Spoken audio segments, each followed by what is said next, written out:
आजकल ना लोगों की लाइफ में ऐसे लोग ज़रूर मिलेंगे 80% घरों में जो गलतियां तो करते हैं और अकड़ में भी भरपूर रहते हैं। अकड़ तो पूरी पावर में उनके साथ रहती है। ऐसे लोग पता है कौन होते हैं?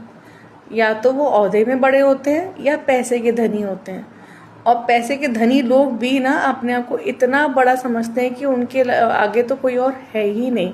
और फिर आपसे उम्मीद करते हैं कि आप ही निभाते जाओ, आप ही करते जाओ, आप ही झुको। हम कुछ भी करें, कैसा भी व्यवहार करें, लेकिन झुकना सिर्फ आपको ही पड़ेगा। क्यों झुकना पड़ेगा? क्यों आप सहो? क्योंकि आपके पास कोई सपोर्ट नहीं होता पीछे से। आप अकेले होते हो, कोई सपोर्ट नहीं होता। इस टाइप के वीडियोस मैं पहले भी बना चुकी हूँ। इसलिए बनाती हूँ सिर्फ कि लोग सिर्फ जागरूक रहें, इस टाइप की चीज़ें ना करें।